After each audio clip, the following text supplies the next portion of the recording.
Are you thinking of buying or selling a home or condo in Windsor Essex County? Then this video is for you. In this video, I'm going to share with you the real estate recap for the month of January in Windsor Essex County, and make sure you stick around to the end to find out what to expect if you're thinking of making a move to or within Windsor Essex County, or you're just curious about the market.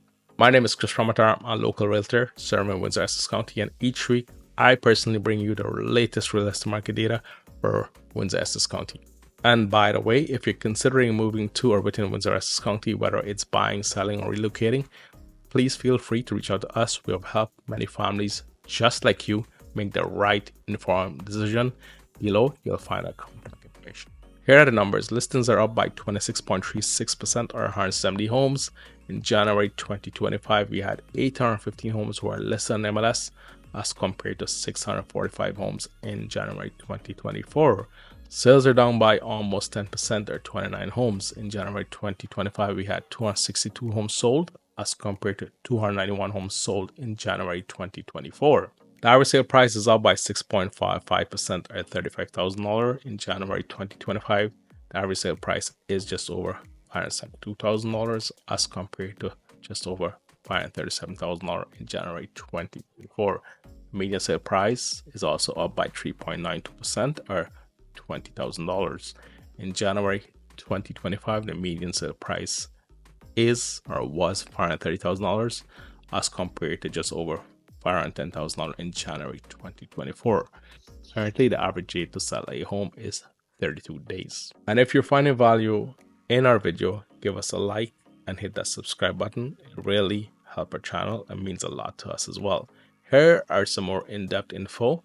The most active segment of our market right now seems to be in the $350,000 to $700,000 price range. And a bit of a surprise, we had 25 homes were sold in the $900,000 to $1.5 million price range. So we still have people buying homes that are pretty expensive. Could be people moving from out of town, could be buyers who have sold their smaller home or are moving up based on the equity they have. Now, the average sale price in the last 4 months is staying in the $575,000 to $590,000 price range, as you can see here, and the same for the median sale price, staying in the $520,000 to $540,000 price range. This is showing the sold price is almost 100% of the original list price on our MLS currently. Many homes are selling close to the list price or just over, and sometimes significantly over. And later on in my video, I'll go over a case study example. As a buyer, here's what you should expect in our local market. Multiple offers. We're still having offer dates. Some properties are selling over the list price. Only if the home is desirable to the right buyer, it is priced well, is in a good location, is turnkey move-in ready condition, and the seller is realistic with their expectations. And if you're a homeowner thinking of selling a property, here's what we're seeing.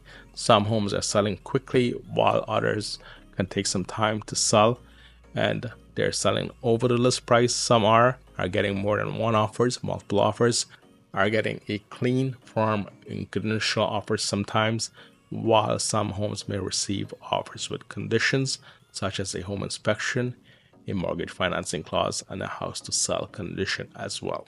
Once again, it comes down to the price, location, condition of your home, how many buyers are interested in your home, and your motivation to sell. If you're patient and realistic with your expectation, you may receive an offer and terms that you may be happy with. Now, mind you, pricing is very important and very strategic, because if you price aggressively, meaning low, not too low though, maybe $25,000 to $50,000 where you want to be or end up with, you may be in a good spot, especially if your home shows well, is in a good location and is moving ready. Now, if you price it too low, you got to look at it from the psychology perspective of the buyer. The buyer psychology is, am I going to spend $100,000 over the list price? That is a big gap from going $100,000 versus $50,000. So you have to think of that as a seller. If you're listing your house, don't price it too low or aggressive, because you're pretty much going to lose a lot of buyers when they start thinking about the numbers, that big gap. So something to be very cognizant and careful with. Here's an example that we just saw, and I personally showed it to my client.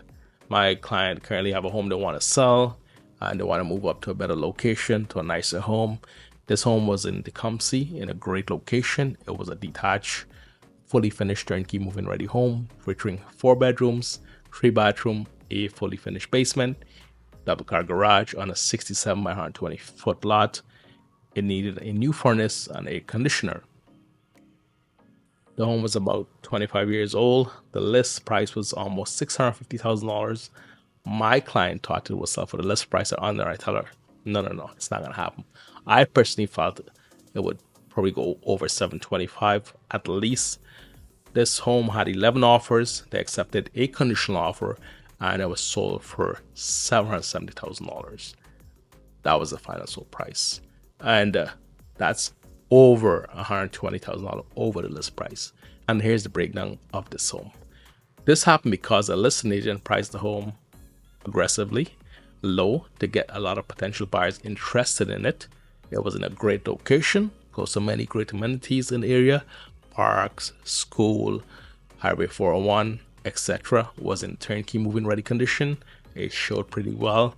There were a lot of interested buyers for this home, 11 of them. And I was not surprised. You should not be surprised. This is what you may experience in the current market if the home met all the criteria that I just mentioned. Now I'm going to talk about unemployment. We have the second highest unemployment rate locally here in Windsor Essex County. Grand Prairie, Alberta was number 1. I believe we're in a 9.1% unemployment rate, which is quite high. For many of you who may not be aware of what's happening behind the scene, there's a lot of layoffs happening, and there are a lot of programs being cut by local colleges. Sometimes the university may be taking that stance in the future. And in Ontario, there's a lot of colleges are cutting programs because the international students registry has dwindled due to immigration policy being enforced. So what does that mean? A lot of jobs going to be lost. Housing, we're seeing a lot of housing in the west end of Windsor Essex County, where predominantly was rental units, are up for sale, lots. And some of these homes don't meet the legal purposes for rental property because the basement is not high enough, doesn't have an egress window or a second exit. So if you're planning to buy an investment property, be very cognizant of that. Know and make sure that the home is legal for you to rent one. Depends on what ward it's in or what zone it's in. Just be careful doing an inspection.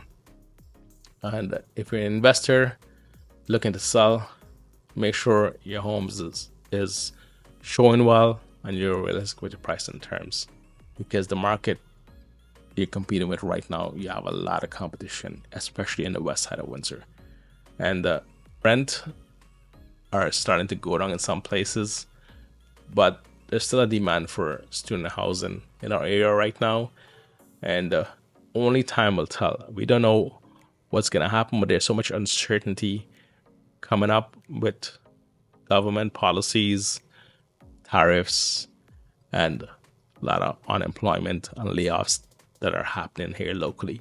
So these are the things that you may not see or know. On the good part, mortgage rates are coming down. You probably could get a 5-year fixed on a 25-year amortization, maybe close to 4% or maybe under if you're lucky, but it's happening. And the variable rate mortgage has come down dramatically.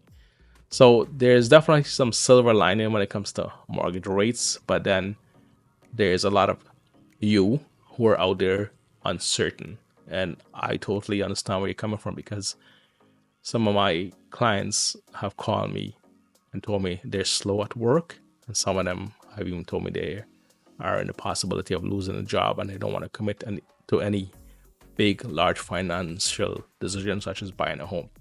I even had one client told me he was let go and we have to sell his second home. So it's happening. I mean, you're not going to see this locally. You're not going to hear this news, but we're as agents, we talk to our clients, and this is what's happened personally. Some of my clients, everybody might be different, and it's tough for you. And I only can imagine what you go through. And my heart goes out to many of you to be in this position.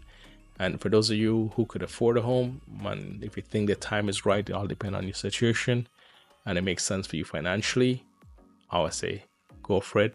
I know some of you may have to sell your home because you have no choice, and it's really hard. You may have to take a loss, a big loss, a significant loss, or you may have to foreclose, and that's not a route where I wish you to be in. I took big losses in life when I was going through some very difficult time in the past. I had no choice, and I bought a home for $220,000, and I ended up selling it 5 years later for the same price. We did a lot of work and upgrade, but due to the environment and circumstances, sometimes you have to cut your losses and move. I know it seemed like it's the worst thing at a point in your life, but there's always good things that come out of bad situation, especially if you look at it from a good point of view. And yeah, it's tough. And as always, I do hope you're finding value in our video. Leave us a comment and let me know what you think of our local real estate market. And don't forget to watch my next video coming right up. And if you'd like for us to help you anyway, please contact us and leave a comment on this video. Take care, stay safe, have a great day, have a great week, have a great month, and see you soon. Bye now.